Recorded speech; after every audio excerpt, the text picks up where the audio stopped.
السلام عليكم ورحمة الله وبركاته.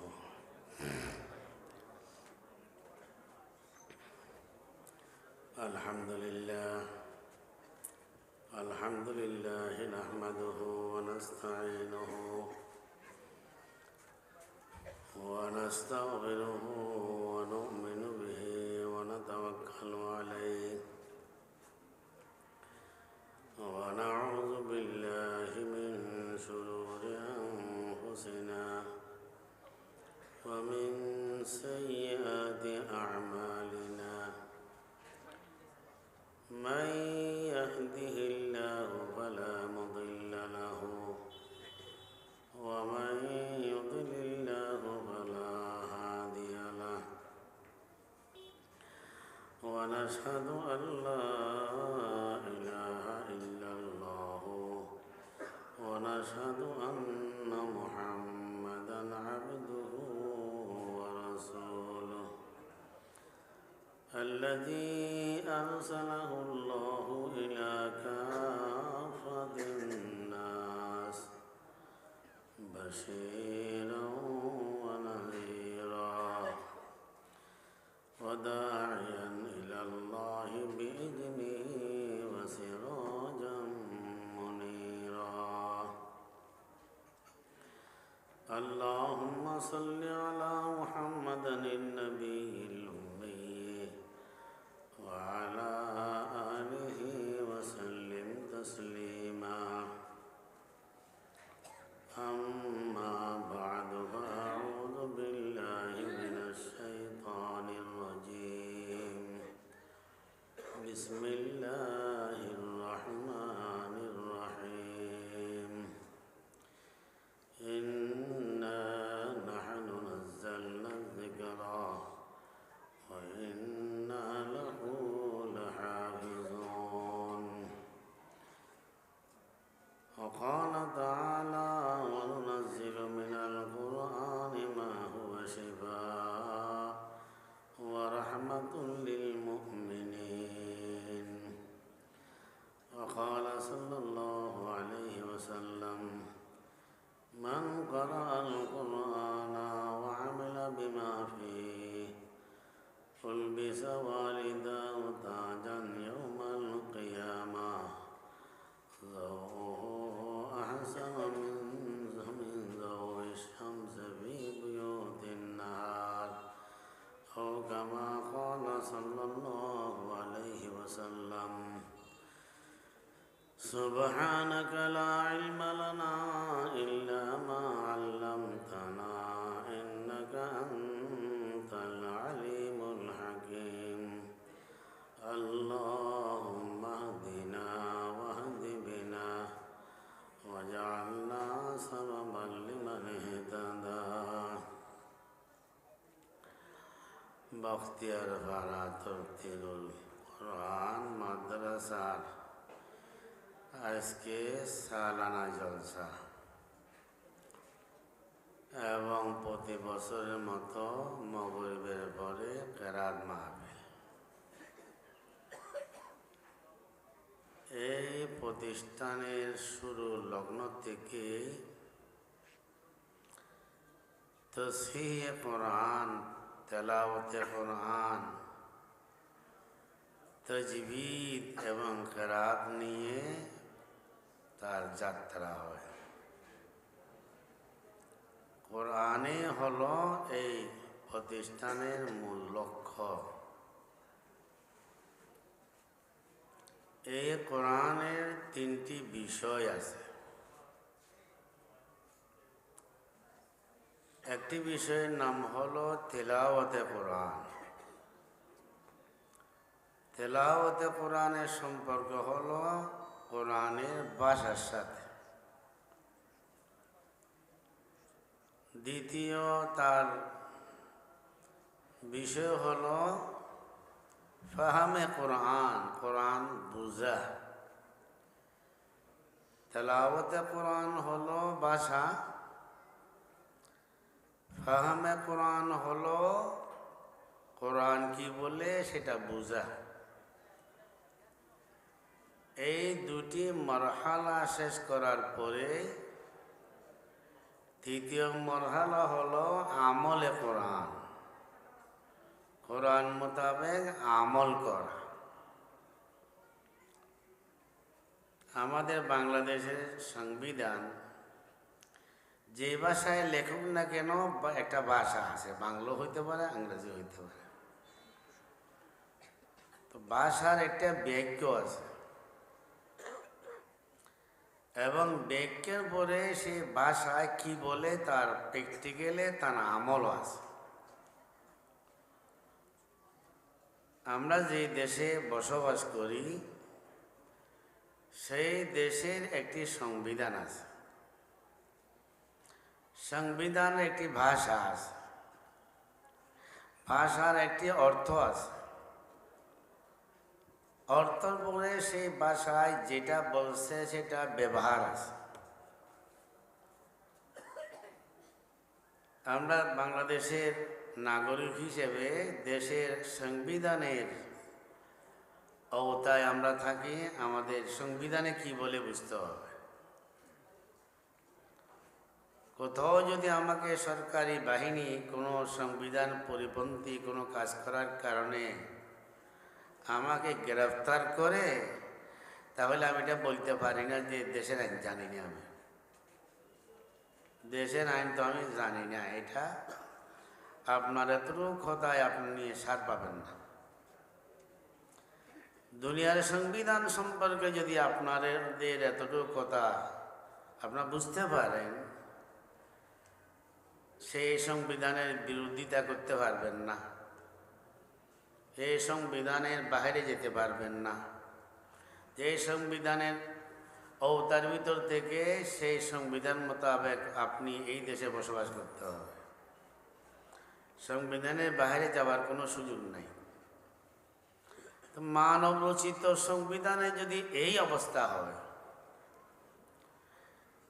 যিনি মানব জাতির স্রষ্টা, সৃষ্টিকর্তা, দুনিয়ার সৃষ্টিকর্তা, যিনি সমস্ত সমগ্র পৃথিবীকে সৃষ্টি করেছেন, তিনি যে আল্লাহ। আল্লাহর একটা সংবিধান আছে, সেই সংবিধানের নাম হলো আল কোরআন। সেই আল কোরআন যদি আপনি ইমানদার হয়ে থাকেন,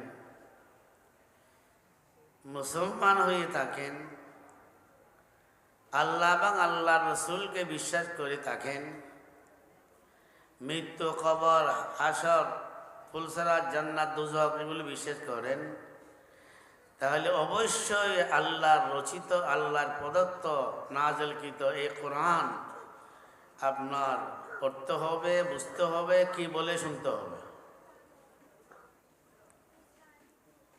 এই আল কোরআনের যে তিনটি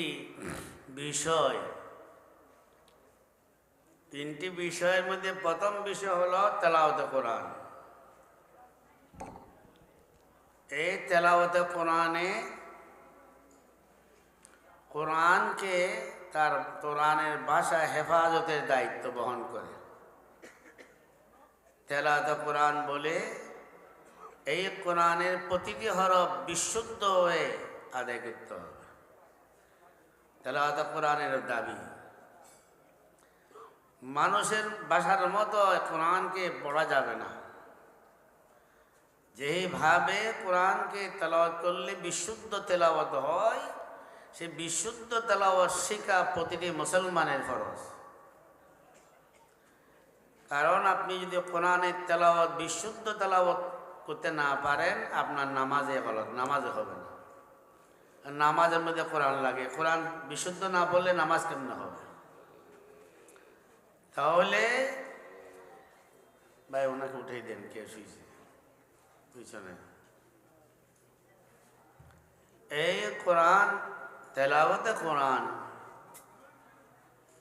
যেটা ভাষার সাথে সম্পর্ক, আল্লাহ পাক যে কোরআনের হেফাজতের দায়িত্ব নিয়েছেন, আল্লাহ পাক নিজে বলেন, ইন্না নাহনু নাযালনা যিকরা ওয়া ইন্না লাহু লাহাফিজুন। কোরআন আমি নাজিল করেছি, কোরআনে হেফাজতের দায়িত্ব আমি নি, আমার হাতে, আমি হেফাজত করব। তা আল্লাহ বা কোরআনের হেফাজত করবে ফেরেশতা দিয়ে না মানুষ দিয়ে? বলেন ভাই। আল্লাহ বা কোরআনের হেফাজত মানুষ দিয়ে করবে, আর মানুষের মধ্যে ইহুদি, খ্রিস্টান, বৌদ্ধ, হিন্দু এদের দ্বারা করবে না। কোরআনের হেফাজত করবে আল্লাহ পাক যাদের সহি আকীদা আছে, ঈমান আছে, আখিরাতকে বিশ্বাস করে, এদের মাধ্যমে আল্লাহ পাক কোরআনের হেফাজত করবে। কোরআনের হেফাজতের জন্য প্রথম যে স্তর, হেফাজতের স্তর, সেটা হলো তেলাওয়াতে কোরআন। এই তেলাওয়াতে কোরআনে কি চাই? প্রতিটি হরফ বিশুদ্ধভাবে আদায় করতে হবে। কোরআন তেলাওয়াতে কোরআন প্রথম দাবি। তেলাওয়াতে কোরআনের দাবি হলো প্রতিটি কোরআনের এক একটি নোক্তা হুবহু রাখতে হবে, একটাও বেশকম করা যাবে না। তেলাওয়াতে কোরআনের দাবি হলো প্রতিটি জেদ জবর একটু মাত্র বেশকম করা যাবে না, ঠিকই থাকতে হবে। তেলাওয়াতে কোরআন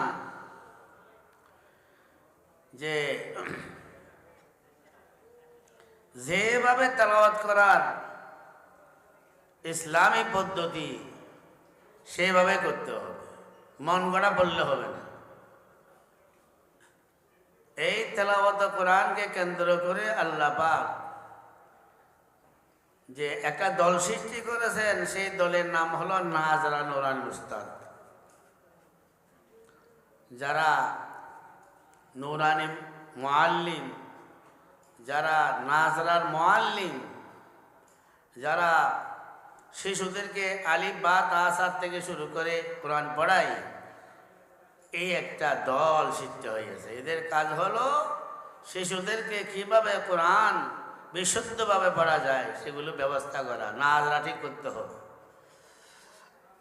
এইভাবে কোরআনের দাবি হলো লাহান ঠিক করতে হবে। গানের লাহানে কোরআন পড়লে হবে না, কোরআনকে কোরআনের লাহান দিয়ে পড়তে হবে। বিলিসানিন আরবি মুবিন, লেসানে আরবি একটা লাহানকে চায়, এ লাহান ঠিক করতে হবে। এই জন্য কোরআনের হেফাজতের দায়িত্বের একটি দল মুআল্লিমিন কোরআনের একটি খেদমত করে, আরেকটি দল কোরআনের 30 পারা কোরআন সিনার মধ্যে বহন করার জন্য হুফাজে কেরামকে আল্লাহ সৃষ্টি করেছে। আবার আরেকটি দলকে আল্লাহ সৃষ্টি করেছেন সর্বোচ্চ জামাত, যারা তাজবিদ এবং কিরাতের খেদমত আদায় করবে। এই জন্য বিশাল বিশাল কারি লাগবে। তারা কিভাবে কোরআনের তেলাওয়াত হবে, কোন লাহানে পড়তে হবে, এই সব কিছুর প্রশিক্ষণ তারাই দেবে। এই কোরআনের এই সমস্ত দাবিকে কেন্দ্র করে যিনি এই প্রতিষ্ঠান সৃষ্টি করেছেন, কারি আব্দুল গনি সাহেব রহমতুল্লাহ আলাইহি দুনিয়াতে বিদায় নিয়ে গেলেন। তার কিন্তু অসংখ্য ছাত্র সারা বাংলাদেশে নয়, সারা পৃথিবীতে ছড়িয়ে আছে।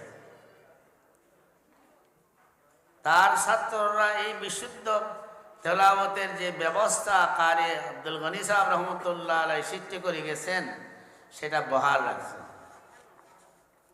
সকলে বলে আলহামদুলিল্লাহ। এই কোরআনের প্রথম স্তর এটা হলো তেলাওয়াতে কোরআন। তেলাওয়াতে কোরআন যদি ঠিকভাবে চলে, তাহলে বাকিগুলোর জন্য এটা ফাউন্ডেশন। তেলাওয়াতে কোরআন বিশুদ্ধভাবে চলতেছে, এই তেলাওয়াতে কোরআন যদি কোরআন যেভাবে নাযিল হয়েছে সেভাবে যদি তেলাওয়াত করা হয়, তাহলে কোরআনের অর্থ ঠিক থাকবে। তাহলে কোরআন বোঝার জন্য তেলাওয়াতে কোরআনের মারহালা ঠিক থাকতে হবে। এই দুটি পদ্ধতি ঠিক করার পরে কোরআনের তেলাওয়াত ঠিক, কোরআনের অর্থ ঠিক, এর জন্য যে কোরআন মোতাবেক যে আমল হবে, সে আমলের পাল্লা ঠিকই থাকবে, বেশ কম হবে না। তাহলে এখন আসেন এই কোরআনের থেকে মুফাসসির সৃষ্টি হয়, লক্ষ লক্ষ মুফাসসির কেরাম কোরআনের ব্যাখ্যা দিয়ে থাকে। এই কোরআন বোঝার জন্য যে হাদিস শিখতে হয়, হাদিসের মাধ্যমে কোরআন বুঝতে হবে। এই কোরআন বোঝার জন্য উসুলে হাদিস বুঝতে হবে, উসুলে ফিকহ বুঝতে হবে, ফিকহ বুঝতে হবে। এইভাবে যত ইসলামী জ্ঞান বিজ্ঞান আছে সব কিছু নির্ভর করবে কোরআনের তেলাওয়াতের উপর। তেলাওয়াত ঠিক আছে, সব ঠিক আছে। এই দুটি যখন ঠিক থাকবে আমলে কোরআন এটা সহজ হয়ে যাবে। তাহলে ফাউন্ডেশন হলো তেলাওয়াতে কোরআন। এই জন্য আল্লাহ পাক কোরআনের মধ্যে এই তরতিবটা এভাবে বলছেন এক আয়াতে, রব্বানা ওয়াবআস ফীহিম রাসূলাম মিনহুম ইয়াতলু আলাইহিম আয়াতিকা ওয়া ইউআল্লিমুহুমুল কিতাবা ওয়াল হিকমাহ ওয়া ইউযাক্কিহিম ইন্নাকা আনতাল আজিজুল আলিম। প্রথম তেলাওয়াতে কোরআনের কথা বলা হয়েছে এই আয়াতের মধ্যে, দ্বিতীয় ফাহামে কোরআনের কথা বলা হয়েছে, কোরআন বুঝা। তৃতীয় আমলে কোরআন কথা বলা হয়েছে, যার নাম তাজকিয়া। এই তিনটি কথাকে কেন্দ্র করে যারা হাফেজ হয় তাদেরকে মাথায় পাগড়ি দেওয়া হয়। স্কুলের থেকে পড়লে পাগড়ি দেওয়া যায় না, কলেজ ভার্সিটির থেকে ফাড়ে গলে পাগড়ি দেওয়া যায় না। এই পাগড়ির মর্যাদা কোরআনের সাথে সম্পর্ক, হাদিসের সাথে সম্পর্ক, ইসলামের সাথে সম্পর্ক। যারা কোরআনের শিক্ষায় শিক্ষিত হবে তাদের মাথায় পাগড়ি দিতে হবে। এই পাগড়ি দেওয়ার জন্য কিয়ামতের ময়দান একটা অনুষ্ঠান হবে। আউয়ালিন আখিরিন, আদম আলাইহিস সালাম থেকে শুরু করে কিয়ামত পর্যন্ত যত বনি আদম দুনিয়ার মধ্যে সৃষ্টি হয়েছে হবে, সকলের সমন্বয়ে বিশাল একটি ইসলামী সম্মেলন হবে। জাহান্নামীরা জাহান্নামে চলে যাবে। সেই মহাসম্মেলনের সভাপতি স্বয়ং আল্লাহ রাব্বুল আলামিন হবেন। সেই মহাসম্মেলনের জেনারেল সেক্রেটারি সৈয়দুল আউয়ালিন ওয়াল আখিরিন হবেন।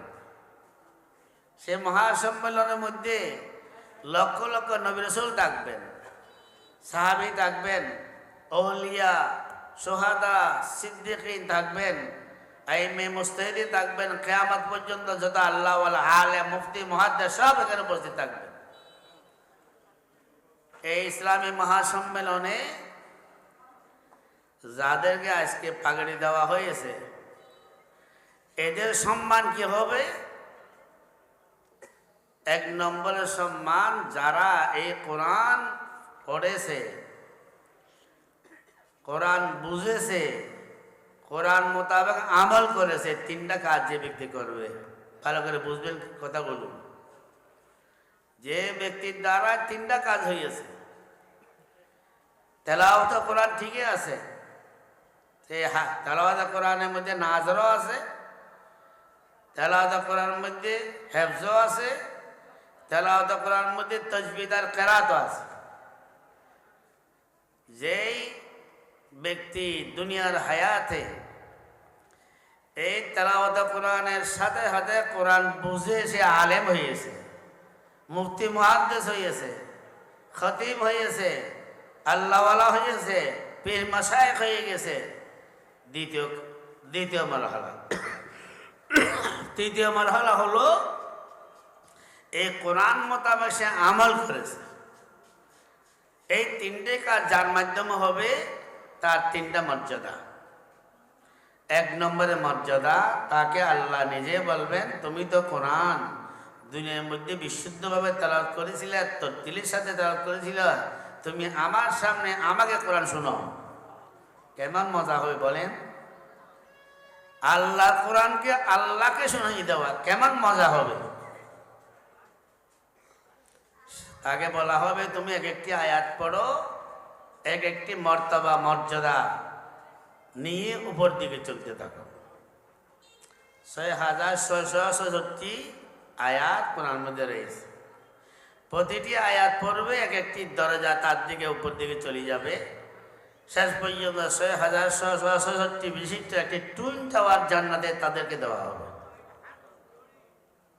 তাদেরকে দেওয়া হবে যারা কোরআন হেফজ করেছে, কোরআনের অর্থ বুঝেছে, কোরআন মোতাবেক আমল করেছে, হেফজ করেছে, আলেম হয়েছে, মুফতি হয়েছে, মুহাদ্দিস হয়েছে, এই রাস্তা দিয়ে চলতে চলতে আমলও করেছে। তাদের জন্য এক পুরস্কার এইটি। দ্বিতীয় পুরস্কার, এই হাফেজ কারি মুফতি যাদেরকে পাগড়ি দেওয়া হলো,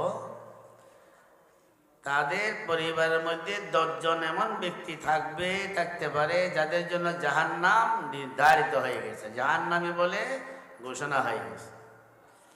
এই হাফেজ মুফতি মুহাদ্দিস আল্লাহর দরবার আপিল করবে, আরজ করবে, দরখাস্ত করবে, আই আল্লাহ, আমি জান্নাতে যাব আর আমার পরিবারের এরা জাহান্নামে যাবে, এটা কেমনে হয়? এদেরকে যদি আপনি জান্নাতে বলে ঘোষণা না দেন, আমি জান্নাতে কেমনে যাই? তার সুপারিশ নিয়ে ওই 10 জন জাহান্নামী আল্লাহ তাদেরকে জান্নাতে বলে ঘোষণা দেওয়ার পর সেই জান্নাতে পৌঁছে যাবে। 3 নম্বরের তার মর্যাদা, তার মা বাবাকে স্টেজে আনা হবে। স্টেজে এনে তার মা বাবার মাথায় এমন মুকুট, এমন পাগড়ি পরিধান করা হবে যেটার আলো সূর্যের থেকে বেশি হবে। এই কথাগুলো হাদিসের মধ্যে আল্লাহ রাসূল বলেছেন, মান কারাল কুরআনা ওয়া আমিলা লিমা ফি ওয়া উলবিসা ওয়ালিদাহু তাজান ইয়াউমাল কিয়ামা যাওহু আহসানা মিন যাওইস শামসি ফি বুয়ুতিন নাহার। মান কারাল কুরআনা ফাস্তাযহারাহু ফাহাল্লা হালালাহু ওয়া হাররামা হারামাহু উলবিসা ওয়ালিদাহু তাজান ইয়াউমাল কিয়ামা কামা ক্বালা সাল্লাল্লাহু আলাইহি ওয়াসাল্লাম। তাহলে যে কথাটা আমি বলতে চাচ্ছি ভালো করে শুনবেন, যে এই 3টি মর্যাদা পাওয়ার জন্য 3টি আমল। তেলাওয়াত কোরআন ঠিক থাকতে হবে, মানিয়ে কোরআন ঠিক থাকতে হবে, আমল কোরআন ঠিক থাকতে হবে। 3টি আমল হলে তখন এই মর্যাদা পাবে। এখন আমাদের দেশের মধ্যে ব্যতিক্রমী অবস্থা দেখা যাচ্ছে। বাংলাদেশে একটি বিল্ডিংয়ের মধ্যে কয়েকটি তাহাবে হেফজ কোরআন তাহাফিজ দেখা যায়। প্রত্যেকটি হেফজখানার মধ্যে ছাত্র ভর্তি। একজন ছাত্র পিছনে 10,000, 12,000, 20,000 পর্যন্ত সে ফি দিয়ে থাকে। এইভাবে হিডিক হয়েছে এখন কোরআন পড়ার জন্য, নিজের ছেলেকে হাফেজ বানানোর জন্য হিডিক হয়ে গেছে। খুব ভালো কথা, খুব সুন্দর কথা।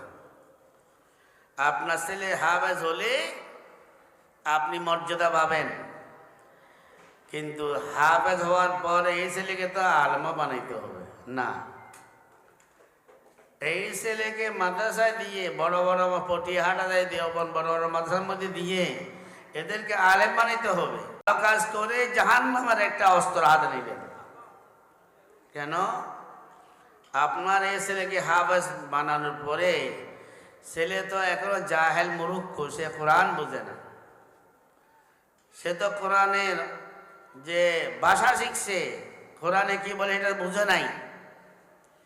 এখন তাকে মাদ্রাসার পরিবেশের থেকে স্কুলে নিয়ে গেলেন, 1 নম্বরে হেফজ বলি যাবে, ঠিক না বলেন? হেফজ নিশ্চিত বলি যাবে।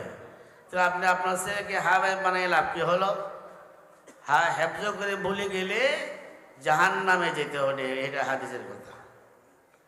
সাথে আরেকটা কথা আমি বলতে বাধ্য হচ্ছি, সেটা আমাদের দেশে মহিলা মাদ্রাসা আছে, কোনো সম্পর্ক, কোনো অসুবিধা না, আমি সেটা নিয়ে কথা বলবো না।